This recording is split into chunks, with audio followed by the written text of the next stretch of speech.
Hey guys, welcome back to ArtosisCasts. I don't know what the swings question is, but you might be feeling deja vu right now. Even though the last game I casted was on deja vu, it was between these two players. We have Scan in the top left, we have Zelot in the top right. We're on Radeon this time. Yeah, I mean, it's a good matchup. It's one that I like to see. That last game was actually very, very close. Scan was just to the second. He hit during both transitions perfectly, and that's what you have to do. You have to hit during the transitions to win as Terran. Like, Terran is, it's like a timing-oriented race. It is not the best race in the early game. It is not the best race in the late game. It is all about kind of nailing your opportunity. Terran, generally, if you play well, is going to come up with opportunities where they have advantages and they can make things happen, and it's all about hitting those. And Scan literally hit the Guardian transition and then the Lurker transition and just wiped him out. But it was close. It was a good game. We'll see what this one's going to look like. It is going to be an overpool, it looks like, or maybe that was a 12 pool, actually. Or 11 pool, technically. Everyone 11 pools now. From Zelot, and then over on Scan's side, I do want to note that I've been on a little bit of a tangent talking about how Terrans are walling too much in Terran vs. Zerg, and it should get punished down to fewer walls. Scan both games here against Zelot, not, in fact, walling. And you do not have to wall, just to make it clear. Walling is very nice because it makes pre-Mutalisk, Zergling, mass Speedling styles, makes them like pretty much completely obsolete. You don't have to build a bunker. Whereas if you are playing without a wall, two things can happen. One, your scout dies too early and you don't know if there's speedlings coming, so you have to either gamble on making a bunker or not, which is, you should always just make the bunker then. But yeah, or, if you keep everything alive and you can just kind of scout, then sometimes you just be like, yeah, I don't need a bunker. He's not making many links, so it's just, it's a lot easier to set it and forget it with a wall. You just kind of plug up the holes and the lings can't come in and get their surface area that they need. Now, Zelot is sending 4 lings over to this top left. That is an interesting scout. Cross-spawn scout from Scan. That's interesting. Vertical scouts are actually best on this map, but I'll talk about that later. The 4 lings coming up, and they actually are going to get some damage here. So as you can see, Scan just did not know that this was coming, and in very small numbers, lings absolutely decimate Marines. To lose your first 3 Marines is not game over, but it really makes it tough. As you can see, he's going to lose another one now. He's got 5 SCVs that are not mining. Very, very tough. Okay, gets one of them, so that's nice. Generally, when this happens, a good Zerg will not make any more Zerglings. They've already done their damage. The odds of them getting more damage by very slowly making some more Zerglings and then very slowly sending them across the map is not realistic. But a gross position for Scan, because now he has to think about a bunker. He has to think about, okay, where am I going tech-wise? I have to make sure I have enough units in case he makes Zerglings and that type of thing. Sometimes you're just going to gamble from here and say, no, I don't think he'll make Zerglings. You can see Zelot is trying to see, and Scan is very purposefully keeping his Marine count out of sight of the Overlord. Although, I think you can basically just extrapolate. There was no barracks started when he was in there, so it's like, well, I pretty much know what you have. Still, hiding information is crucial. About the cross-spawn scout, by the way, as I said, on this particular map, vertical scouts are best against Zerg, because the Overlord comes in this direction, right? So if you scout here, there are 3 things that could be happening. 1, they have a hatchery here, so you scouted them. 2, an Overlord is in this position checking to see if Terran is over here, so now you know they're bottom right. And 3, there's nothing, so they're probably up here. So scouting one position on this map is very, very powerful. Also, if they overcommit the Overlord, sometimes your Marines that you make out of your barracks could end up killing it. Like if the Overlord goes this far against like a normal barracks time, you'll actually end up killing it if you make 2 Marines right in a row and micro them.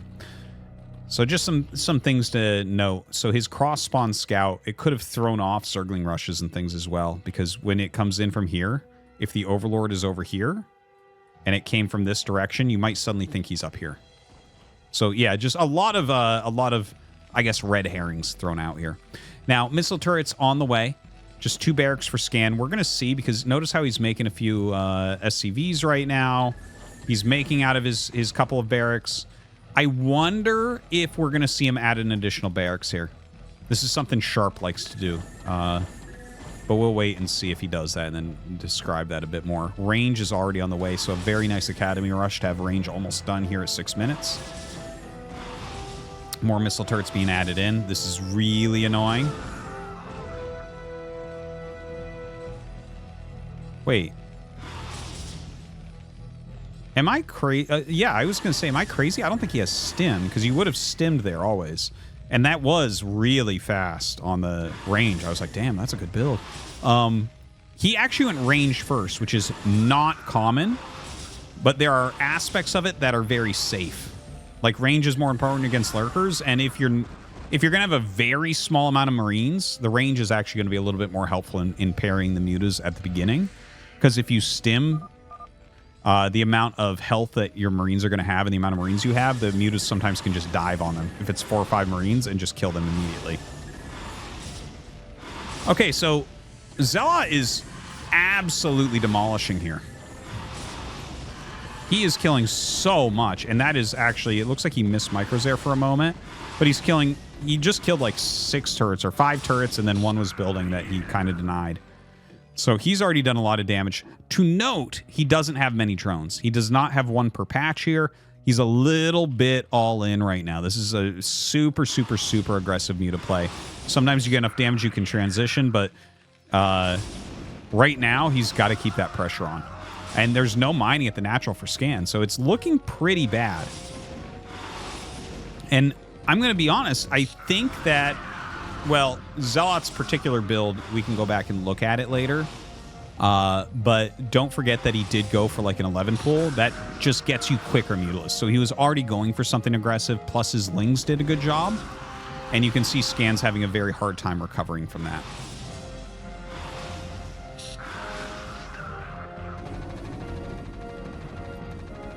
By the way, Scan never getting comsats this game. Trying to play it blind and get enough SCVs. That's kind of a common thing to do. Really good turrets, but yeah, nothing here really. I think Zelot's just going to win. Okay, so he wins. That was really one-sided and pretty fast. I do want to go back and look at it for a moment. So the Zerglings were coming over. Because don't forget, right, it was pool first, which gives you a very, very, very fast layer. Look, his layer is already 20 seconds in. This is the normal layer start time. So it's going to give your Mutalisks 20 seconds faster. Also, he's got the close spawns where you can rally his mutas right over for damage. But this right here is super painful. This is part of why there's standardized scouting for Terran, is so that you always see things like this coming. If you do the completely standard Terran scout, on this map, it would be send an SCV on 12 to the bottom left and send the SCV that finishes the barracks to the right. So the barracks SCV finishes when this SCV is turning around to scout this way. And if you want to play even safer, this SCV comes home and then cross-spawn scouts. And that is basically perfect scouting. Your opponent has to basically be map hacking to get around you, or be unbelievably lucky to get around the SCVs. So there was a little bit of greed here that allowed Zelot to get this initial damage, which is very annoying for Scan. And don't forget, like I mentioned, this was just a very, very fast layer, so he was definitely planning on being quite aggressive. If your Mutalisks are coming out 20 seconds faster, that's just less time for Terran to prepare. I think that Scan, you know, here, as technically started these right around the same time, but I don't like fast +1 against things like this too much. I think it's not good usage of resources personally, because something like this is so aggressive that you just kind of need to make sure it doesn't do damage because they've already sacrificed a lot of their economy. So looking at when the mutas come, this barracks, obviously, you need like a really perfect SimCity. He's kind of like, the way that Scan is playing this reminds me of like if you're playing against a more regular mutalist timing. Because then if it's a more regular mutalist timing, when these come, you have like 4 more Marines. The Marine build time's like 15 seconds. These are 20 seconds faster. They always hit here first. You have, 4 more Marines. And some people put the turrets down to help block the ramp, like just make the ramp an area that's hard to micro in. So like between these turrets here and this bunker here, you don't really want to micro the mutas there, because the ramp, especially a reverse ramp, is a very gross place for Marines versus mutas. So I feel like Scan was playing a more regular game with the faster +1, the building placement and everything. When your opponent goes for the pool first into mutas, it's just so fast. I feel like all of your resources should just be put into making sure you don't die, because that generally gets you an advantage. All right. Well, that was a fast one. Hope you guys enjoyed still. Thank you for watching. See you next time.